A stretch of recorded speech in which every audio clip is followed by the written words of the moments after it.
Well, I swear you could taste the chicken and tomatoes and the noodles and the marrow bone. But it really wasn't nothing but some water and potatoes and a wonderful, wonderful soup stone. I'm singing that one today. I've sung it before because it all falls back into another category that I had talked about before. Community. Community. And what is the importance of community? And there's an old folk tale. It's back from World War II. I don't know if any of you guys ever heard this story, but it's about soldiers. These soldiers had entered a village. They went into this village and they needed food. And to make food, they were going to have to ask some of the villagers. And they went door to door, and everyone told them no. I'm not feeding you. You're not getting any of my food. Times were tough. You're talking about war. During World War II, I mean, people had little or nothing, and especially in a combat zone, they're not going to take care of folks. So it was one of those shut the door quick, lock the door, don't let them in. Well, what they had done that was it was a tricky idea that they had was one of the soldiers got some stones, got some rocks, and it's called rock soup, right? They do rock soup, rock stew, whatever you want to call it. But they started boiling water, right? And they're just out there throwing rocks in this pot. Everybody's just curious. All the villagers were like, what? And they were like, just playing that, man, this is good. And all the villagers are like, what in the world? And they'll come over and say, what you got? Oh man, I got rock soup here. And they didn't tell them anything else, no details of it. But you know what would make it taste better? If we had like some potatoes. Some potatoes would taste really good in this soup. And, the villagers, man, you know what? I think I got some potatoes.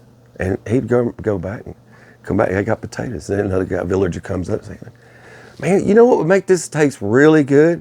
Is if we had some carrots or maybe some onions, So over time, all the villagers had come together as a community and was donating little fragments of what was going to go inside this big pot. And everyone gathered around when it was all done. Oh, well, it's ready to go. And everybody ate. The whole village learned something about community and helping one another. And that was the moral of the story. Now, these same tactics can be used in evil ways. It's not always a positive story with some of these types of tactics. It's fed to you in social media, day in, day out, to get you to sway your decision on so many things. So always remember that when you're watching stuff. What is the intention of what they're showing you? What is their intention? What is the intention of what they're telling you? It's like when you see gas prices going up, okay? And you're like, well, we're at war, Well, yeah, that's typically what happens. You don't expect that to go down. That's not going to change, and it's going to get worse. It's going to get way worse. You're going to see doubles and triples. So you're not going to see anything like that. When they tell you it's over, oh, it's over, we cleaned house, But then you hear that there's a fleet of weaponized drones headed towards an Air Force base that carries B-52 bombers. Then it's, thought we said this was over, but it's not over. Always remember, it's like a game of chess.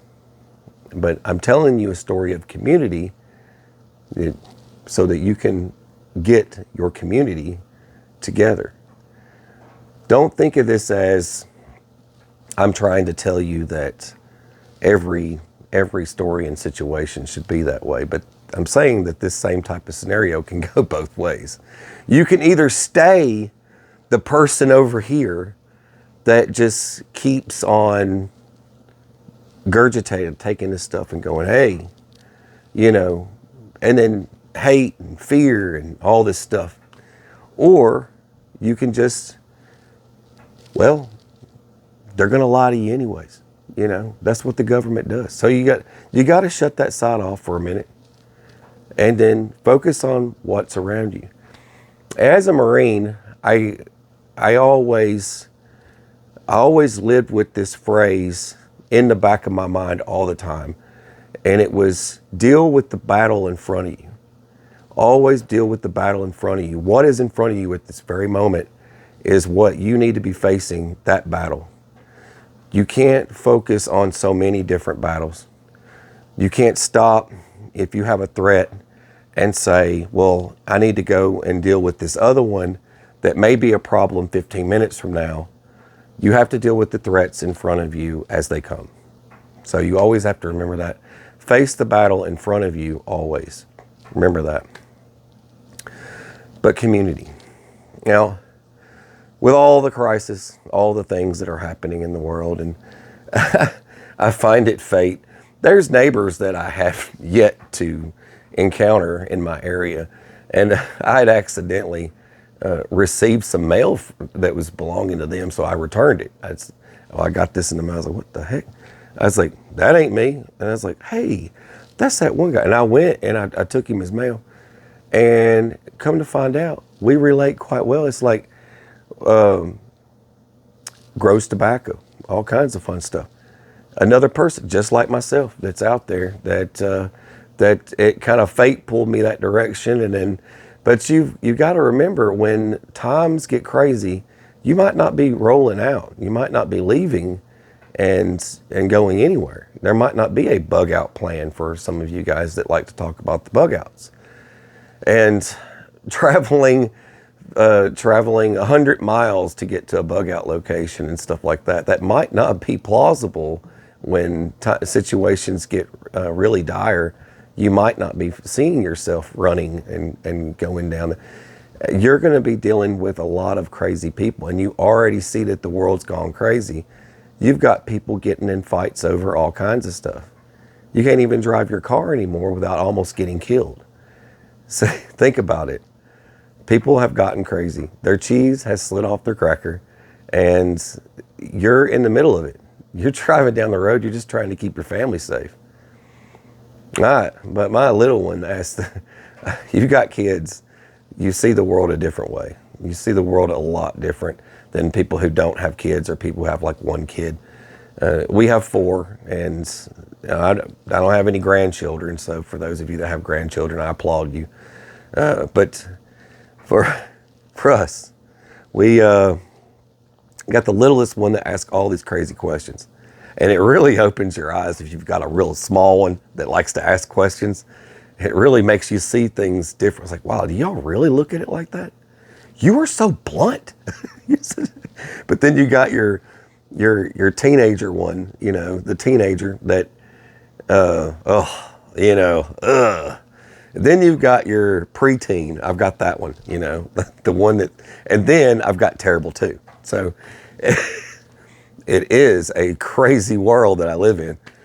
But community and making friends locally will find you, you know, in a situation like where you actually can, like, hey, strange guy in the neighborhood, wanting you to know, that kind of stuff, giving people heads up, you know, more eyes out there that see things. So in situations you would have help faster than dealing, you know, the 911 services are not going to be coming to save you in a real situation. They're too busy, and some are even rescuing their own families. So you can't always rely on that. And the type of people that we deal with today, if you're trying to escape a scenario, you're gonna find yourself facing several battles and several threats in front of you each and every day, minute after minute.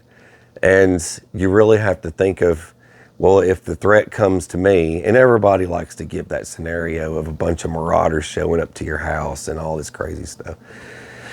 But community. But bringing folks together, you know what would make this better? You know, We would all have electricity if we just did it's like these types of things. But yeah, but that's kind of what I wanted to leave you guys with, just a thought. Just, you know, if you don't like your neighbor, I understand, but you might like the neighbor that's 3 houses down. Always remember that. It's not always the people that are right there in your village. It could be somebody just a little further down that might actually be hungry and willing to work with you to make things happen.